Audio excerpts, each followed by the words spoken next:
Hello everyone, welcome to my YouTube channel Shiksha Diksha. तो चलिए शुरू करते हैं अपनी आज की वीडियो। आज की जो हमारी वीडियो है, आप पीछे देख सकते हो, सामान्य हिंदी की वीडियो होगी और आपके लिए बहुत ज़्यादा बेनिफिशियल है आपके अपकमिंग सारे एग्जाम्स के लिए।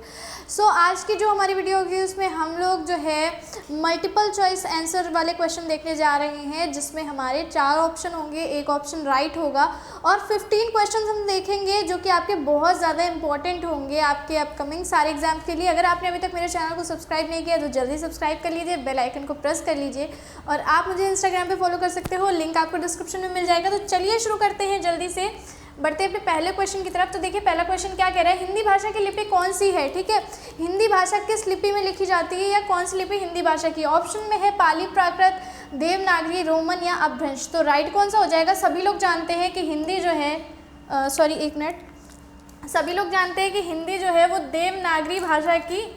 देवनागरी लिपि की भाषा है। ठीक है, देवनागरी लिपि की भाषा है कौन, हिंदी। ठीक है, अब बात करें अगर पाली और प्राकृत की, तो पाली जो है वो पाली और प्राकृत ये सारी आपकी पुरानी भाषाएं हैं। जितने भी आपके बौद्ध साहित्य हैं ये सारे के सारे पाली भाषा के हैं और जितने भी आपके जैन साहित्य हैं ये सारे के सारे प्राकृत भाषा के हैं। ठीक है, और आपकी देवनागरी जो लिपि है ये हिंदी भाषा की लिपि है। ठीक है, और फिर देखिए जो रोमन आई है, रोमन किसकी लिपि है, ये इंग्लिश की है। ठीक, अपभ्रंश के बारे में हम आगे चल के बात करेंगे।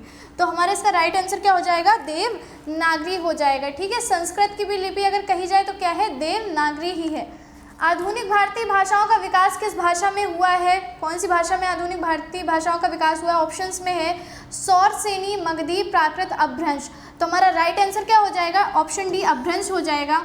देखिए अपभ्रंश बनी, उसके बाद आपकी आधुनिक भारतीय भाषाएं यानी कि मोस्टली जिसको हम हिंदी कहते हैं। ठीक है, जब हम भाषाओं का देखते हैं कि किस तरीके से भाषाओं का निर्माण हुआ, कैसे क्या हिंदी आई, तो जब हम पढ़ते हैं तो हम लोग देखते हैं कि अपभ्रंश और अपभ्रंश के सबसे बाद जो हमारी जो सबसे नई लैंग्वेज जिसे हम हिंदी बोलते हैं। ठीक है, तो हमारी हिंदी जो है ये अपभ्रंश के बाद जस्ट बाद जो है हिंदी का निर्माण हुआ है। ठीक है, तो पहले कैसी भाषाएं थी, पहले थी आपकी जैसे प्राकृत हो गई, पाली हो गई, फिर इनसे आपके अपभ्रंश बनी, फिर हिंदी बनी। ठीक है, तो अपभ्रंश कैसी आपकी एक अशुद्ध हिंदी का अशुद्ध रूप है। ठीक है, हिंदी का अशुद्ध रूप है। उसके बाद व्याकरण से इसमें बहुत ज़्यादा सुधार किया गया और फिर आपकी हिंदी आई। ठीक है, बहुत ही शुद्धतम रूप में। ठीक है, चलिए बात करते हैं नेक्स्ट क्वेश्चन की। नेक्स्ट क्वेश्चन क्या कह रहे हैं, देवनागरी लिपि का विकास किस लिपि में हुआ है, कौन सी लिपि है, ब्राह्मी, खरोष्ठी, सिंधु, अपभ्रंश। ठीक है, तो देवनागरी लिपि का विकास किस लिपि में हुआ है, ब्राह्मी लिपि में हुआ है। किस लिपि में हुआ है, ब्राह्मी लिपि में हुआ है। ब्राह्मी और खरोष्ठी का अंतर आप जानते होंगे, दाएं से बाएं और बाएं से दाएं। ठीक है, चलिए नेक्स्ट पे आते हैं। कुल कितने भारतीय राज्यों की राजभाषा हिंदी है, कितने भारतीय राज्य हैं जिनकी राजभाषा हिंदी है। 15 ऐसे भारतीय राज्य हैं जिनकी राजभाषा हिंदी है। ठीक है, किस भारतीय राज्य में मराठी के साथ साथ हिंदी भाषा का भी प्रयोग किया गया है।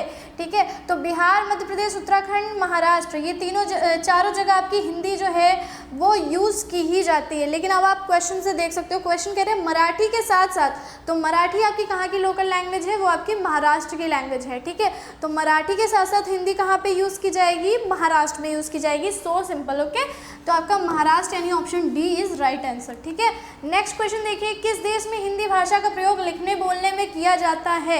कौन सा देश है जिसमें हिंदी भाषा का प्रयोग लिखने और बोलने में किया जाता है। अब देखिए बिल्कुल इजी है, कहाँ किया जाता है, पाकिस्तान में किया जाता है, ना ऑस्ट्रेलिया, ना दक्षिण अमेरिका, ना ही मॉरिशस।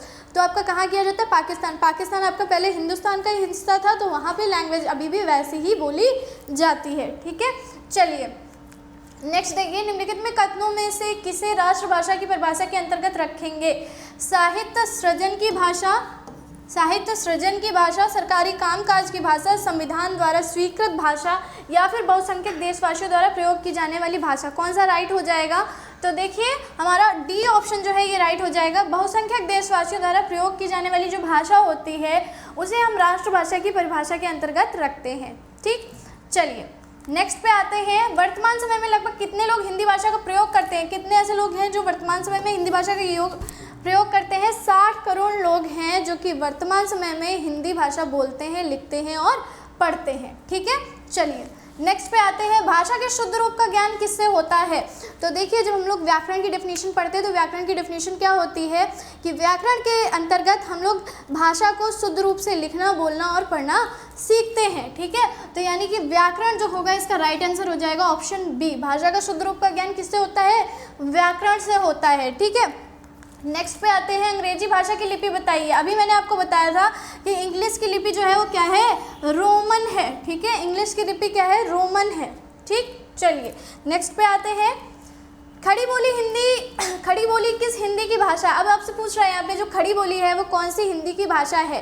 ठीक, तो खड़ी बोली आपके ऑप्शंस है पूर्वी हिंदी, बिहारी हिंदी, पश्चिमी हिंदी या पहाड़ी हिंदी। तो आपका राइट क्या हो जाएगा भाई, पश्चिमी हिंदी। पश्चिमी के जितने भी क्षेत्र में आपकी खड़ी बोली बोली जाती है। ठीक है, नेक्स्ट पे आते हैं, किसका क्षेत्र बोली की तुलना में अधिक विस्तृत होता है। ऑप्शंस में है आपका विभाषा, व्याकरण, लिपि, साहित्य। तो आपका राइट कौन सा हो जाएगा, विभाषा हो जाएगा। विभाषा क्या है, ऐसा क्षेत्र जिसके अंतर्गत कई बोलियां, कई भाषाएं आती हैं, वो आपका विभाषा होता है। ओके, तो आपका राइट आंसर क्या हो जाएगा, विभाषा हो जाएगा। ठीक है, चलिए नेक्स्ट पे आते हैं, भारत में सर्वाधिक लोगों द्वारा बोली जाने वाली भाषा का नाम बताइए।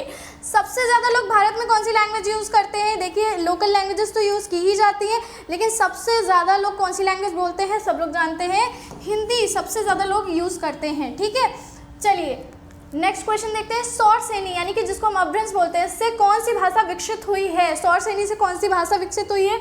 ऑप्शंस में देखिए पूर्वी हिंदी, बिहारी, पश्चिमी हिंदी, लहंदा। ठीक है, तो इसमें से राइट कौन सा हो जाएगा, पूर्वी हिंदी जो है हमारी वो किससे विकसित हुई है, सौर सेनी या अपभ्रंश से विकसित हुई है। ठीक है, पूर्वी हिंदी। ओके, चलिए नेक्स्ट एंड लास्ट क्वेश्चन हम देखते हैं, निम्नलिखित में से कौन सी बोली अथवा भाषा हिंदी के अंतर्गत नहीं आती है। इनमें से कौन सी बोली या भाषा है जो कि हिंदी के अंतर्गत नहीं आती है। कन्नौजी भी आती है, बांग्रू आती है, अवधी आती है, कौन सी नहीं आती है, तेलुगु नहीं आती है। ठीक है, तेलुगु भाषा जो है वो हिंदी के अंतर्गत नहीं आती। तो आपका राइट आंसर क्या हो जाएगा, तेलुगु हो जाएगा। ओके, आई थिंक आपको सारे क्वेश्चन यहाँ पे आज क्लियर हो गए होंगे। तो आपको आज के क्वेश्चन कैसे लगे मुझे ज़रूर बताइएगा कमेंट में। वीडियो अच्छी लगी हो तो लाइक करना मत भूलिएगा, शेयर कर दीजिएगा। मिलते हैं अपनी नेक्स्ट वीडियो में, तब तक के लिए पढ़ते रहिए, सीखते रहिए शिक्षा दीक्षा के साथ।